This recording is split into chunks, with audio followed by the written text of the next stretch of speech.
अस्सलाम वालेकुम फ्रेंड्स, मैं हूं आपका दोस्त Qasim. Areeba life care team में खुश आमदीद। फ्रेंड्स, उम्मीद है कि आप सब लोग खैरियत से होंगे और अल्लाह पाक से दुआ है कि अल्लाह पाक आपको हमेशा खैर आफियत से रखे। फ्रेंड्स, आज हम बात करने वाले हैं नाइट फॉल या एहतलाम के हवाले से, या कसरत एहतलाम का हम इलाज बताएंगे। जब इनको बहुत ज़्यादा नाइट फॉल होता है तो उसके ट्रीटमेंट के हवाले से आज हम बात करेंगे। तो आज की वीडियो बहुत इन्फॉर्मेटिव होने वाली है। वीडियो को एंड तक ज़रूर देखिएगा, स्किप मत कीजिएगा। तो नए आने वाले दोस्तों से गुजारिश है, जिन्होंने अभी तक चैनल को सब्सक्राइब नहीं किया है वो चैनल को सब्सक्राइब कर लें और बेल आइकन को ज़रूर प्रेस कर लें, ताकि मेरी आने वाली मज़ीद वीडियोस की नोटिफिकेशन आपको मिलते रहें और आपके नॉलेज में इजाफा होता रहे। जब भी मैं वीडियो डालूँ तो आपको फ़ौरन वीडियोस का नोटिफिकेशन मिल जाएगा, अगर आपने बेल आइकन को प्रेस कर रखा है, चैनल को सब्सक्राइब कर रखा है।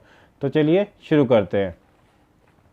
फ्रेंड्स, आज जो है हम नाइट फॉल के हवाले से बात करेंगे। नाइट फॉल या एहतलाम और कसरत एहतलाम का इलाज। एहतलाम ज़्यादा होता है तो उसके ट्रीटमेंट के हवाले से ही बात करेंगे। तो वीडियो बहुत इन्फॉर्मेटिव है, स्किप मत कीजिएगा, एंड तक ज़रूर देखिएगा। फ्रेंड्स, अक्सर लोगों को जो होता है, जो जवान यंग्स होते हैं ना, बिल्कुल यंग्स एकदम, यानी कि भरपूर जो जवानी होती है, उसमें अक्सर जो लड़के होते हैं, मेल्स जो होते हैं, वो नाइट फॉल की शिकायत करते हैं या कसरत एहतलाम की शिकायत करते हैं। 20% लोगों को कसरत एहतलाम की शिकायत होती है, इससे भी कम लोगों को होती है।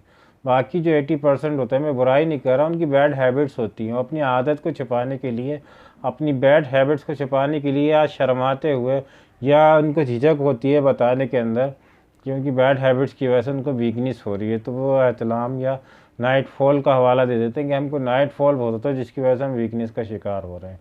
ये मैं आपको हकीकत बता रहा हूँ। सिर्फ 20% लोग होते हैं जिनको नाइट फॉल की शिकायत होती है। नाइट फॉल कोई ऐसी चीज़ नहीं है, कुदरती अमल है जो आपकी बॉडी खुद ब खुद करती है। आपकी बॉडी खुद ब खुद कुछ मतलब कि बहुत से ऐसे काम होते हैं जो खुद अंजाम देती है, और इसमें जो आपके लिए भलाई होती है, इसमें कोई बुराई नहीं होती। लेकिन जब वो हद से ज़्यादा कोई चीज़ बढ़ जाती है, तब वो जाके आपको नुकसानदेह होती है। तो मैं आपको बता रहा हूँ कि 20% जो लोग होते हैं वो नाइट फॉल यानी कसरत एहतलाम का शिकार होते हैं, या इस बीमारी का शिकार होते हैं। बाकी जो 80% होते हैं, उनकी बैड हैबिट्स की वजह से वो वीकनेस का शिकार होते हैं, और वो नाम देते हैं कि नाइट फॉल की वजह से हमें जो है वीकनेस हुई है, तो हमारे नाइट फॉल का ट्रीटमेंट कीजिए और वीकनेस का ट्रीटमेंट कीजिए। तो आपको नाइट फॉल कितने दिन में होना चाहिए, ये कुदरती अमल है, और इसमें कोई बुराई नहीं है, इसमें कोई कि कोई गलत चीज़ नहीं है। चाहे आपको उसमें ड्रीम आता हो जब नाइट फॉल होता है, या ड्रीम नहीं आता है, आपको एहसास नहीं होता और आपको जो वो नाइट फॉल हो जाता है, तो आपको उसके सिम्टम्स जो है आपके ड्रेस पे मिलते हैं। तो नाइट फॉल जो है कुदरती अमल होता है, लेकिन इसके एक टाइम होता है। आपको 15 दिन में, हफ्ते में अगर नाइट फॉल होता है, हफ्ता जो होता है वो बहुत थोड़ा कम हो जाता है, लेकिन फिर भी नुकसानदेह नहीं होता। लेकिन आपको जो है नाइट फॉल जो वो 15 दिन में होना चाहिए। 15 दिन में नहीं होता तो इसका महीने का एक पीरियड होता है, कि महीने में जब आप बालिग हो गए तो आपको एक महीने के दौरान 15 दिन से महीने का जो एक पीरियड होता है, ये एक नॉर्मल पीरियड होता है। आपको 15 डेज़ टू 1 मंथ होता है इसका पीरियड जो होता है। इतने दिन आपको नाइट फॉल होता है तो आपको कोई किसी किस्म की वीकनेस नहीं होती है। अगर आप ये डिले हो जाता है, 1.5 महीना हो जाता है या 2 महीने हो जाते हैं, तो ये लेट हो जाता है, तब भी इतना कोई मसला नहीं होता। लेकिन अगर 2 महीने से ज़्यादा अगर आपको यानी कि हो जाए, या 2 महीने भी हो रहा है, तो ये आपके लिए जो होता है फिर नुकसानदेह होता है। इससे आपकी जो है मर्दाना ताकत आपकी कमज़ोर होने लग जाती है, यानी कि आपकी रगों में जब वो खून नहीं आता, या मादा तौलीद अगर नहीं आता अपने टाइम पे, अपने पीरियड पे, तो आप बालिग होने के बाद जब फिर आप वीकनेस का शिकार हो रहे हैं, या आप कमज़ोरी की तरफ जा रहे हैं, या आपको जब मादा तौलीद या सीमेन जब आपकी बॉडी के अंदर या तो बहुत ज़्यादा कम हो गया, या आप किसी वजह से आपकी जो शरियान है, आर्टरीज़ हैं, वो फिर ब्लॉक हो रही है, जिसकी वजह से आपको जब फिर नाइट फॉल नहीं हो रहा है, कसरत एहतलाम की शिकायत नहीं है, या कसरत एहतलाम ज़्यादा जो होता है उसको कसरत एहतलाम कहते हैं, माफ़ कीजिएगा। तो अगर आपको नहीं हो रहा है तो भी ये एक बीमारी है, कमज़ोरी है, वीकनेस है। अगर आपको ज़्यादा हो रहा है तो भी ये वीकनेस है। तो याद रखें, अगर आपको एक हफ्ते में होता है तो नहीं होना चाहिए, लेकिन इतना नुकसानदेह नहीं है। लेकिन 15 दिन से 1 महीने का इसका पीरियड होता है।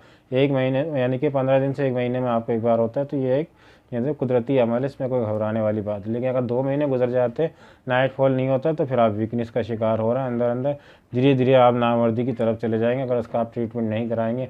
और बहुत ज़्यादा अगर आपको तो कसरत एहतलाम की शिकायत है, हफ्ते में 2 बार हो रहा है या 3 बार हो रहा है, अक्सर लड़के इसकी शिकायत करते हैं, तो फिर ये होता है कि फिर ये भी आपके लिए जो है वो नामर्दी की तरफ ले जाता है। आपको बहुत ज़्यादा वीकनेस की यानी कि वीकनेस हो जाती है, और आप वीकनेस का शिकार हो जाते हैं, या नामर्दी का शिकार हो जाते हैं। आपकी जो मेल पावर है मैन पावर है वो आपका फिर वो ख़त्म होने लगता है। आप ये जोड़ों में दर्द की शिकायत भी आती है बहुत ज़्यादा, आपका सीमन जब डिस्चार्ज होता है सोते में नाइटफॉल में, ख़ास वो आपको ड्रीम आए या ड्रीम ना आए, लेकिन आपको जब सिम्टम्स मिलते हैं आपके कपड़ों के ऊपर जब आप सो के उठते हैं, तो ये आपके लिए फिर नुकसान भी होता है अगर आपको बहुत ज़्यादा जल्दी हो रहा है। तो इसका मैं आपको बहुत अच्छा ट्रीटमेंट बताने वाला हूँ। होम्योपैथी में बहुत ज़बरदस्त का इलाज है। अगर आपको ऐसा लगता है कि आपका सीमेन जो है बहुत ज़्यादा पतला है, सीमेन अगर बहुत ज़्यादा मादे तोले तक आपका पतला है, तो आप एसिड फोस भी इस्तेमाल कर सकते हैं। वरना नाइट फॉल के लिए जो होती है वो सिलीनियम 30 पोटेंसी में आप इसको इस्तेमाल करेंगे तो नाइट फॉल के लिए जो बेहतरीन मेडिसिन है ये एतदाल में लाती है। अगर आपको कम हो रहा है या ज़्यादा हो रहा है तो ये एतदाल में आपको लाएगी। अगर जल्दी भी हो रहा है तो भी आपको बीच में यानी कि नॉर्मल करेगी, अगर देर से हो रहा है तब भी आपको ये नॉर्मल करेगी। तो अगर आपको इसकी तरह मतलब नाइट फॉल की शिकायत है तो आप जो है फिर सिलीनियम को किस तरह से इस्तेमाल करेंगे। तो चलिए डोज की बात करते हैं कि आपने सिलीनियम लेनी है। अगर आपको नाइट फॉल हो रहा है कसरत से तो आपने सिलीनियम 30 पोटेंसी में इस्तेमाल करनी है। 2 कतरे सुबह, 2 कतरे दोपहर और 2 कतरे शाम को आपने यानी कि खाने के आधे घंटे बाद इस्तेमाल करें या सोने से पहले इस्तेमाल करें। लेकिन आपने नाश्ते या खाने के कम से कम आधे घंटे का गैप रखना है या 1 घंटे का गैप रखना है। डायरेक्ट अपनी टंग पे लेना है 2 बूंद, सुबह दोपहर शाम 3 टाइम आपने इस्तेमाल करना है। और देखें कि अगर आपका सीमेन बहुत ज़्यादा पतला हो गया, जब सीमेन आपका डिस्चार्ज होता है तो आपको यानी कि उसके कड़कपन से अंदाज़ा हो जाता है जो आपके कपड़ों पे होता है।